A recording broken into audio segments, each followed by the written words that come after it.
Si mimi nilikuwa naibu wake?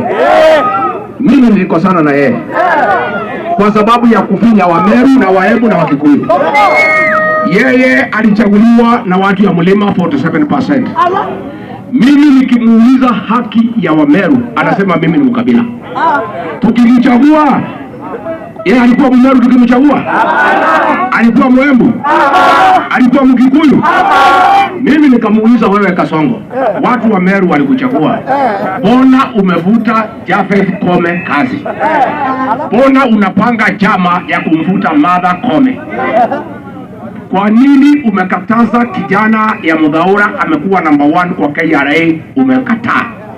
Kwa nini Nithi Bridge ulituambia ukiweka Biblia chini mwezi 6 utakuwa umemaliza? Umekataa.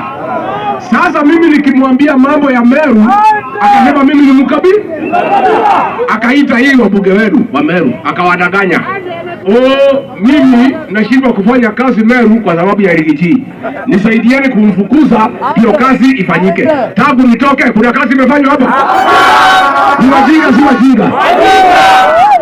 Sasa shitaka moja nilipigiwa pale Senate. Ati ile makosa nilifanya pale Senate na wabunge wenu wameunga mkono. Senator Kadhuri amesema ndio. Ati makosa ya Rigathi Gachagua ni kununua shamba Meru.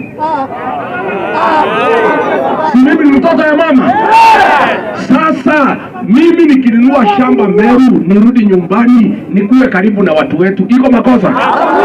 Sasa huyu senator wenu, hao wabunge wenu wanaweza enda aje kufukuza Rigathi Gachagua ati amenunua shamba Meru? Mjinga, si mjinga? Sasa mimi kama ningekuwa na shamba Meru na nimejenga na niko naibu wa rais, si ningekuwa karibu na nyinyi? Mbona hawa wanasikia vibaya nikiwa nyumbani? Sasa mimi niseme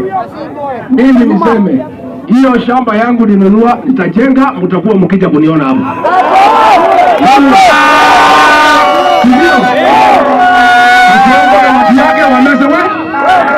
Wameza wembe. Niulize, huyu Ruto alituahidi mambo mingi. Hakuna barabara hata moja amejenga hapa Meru.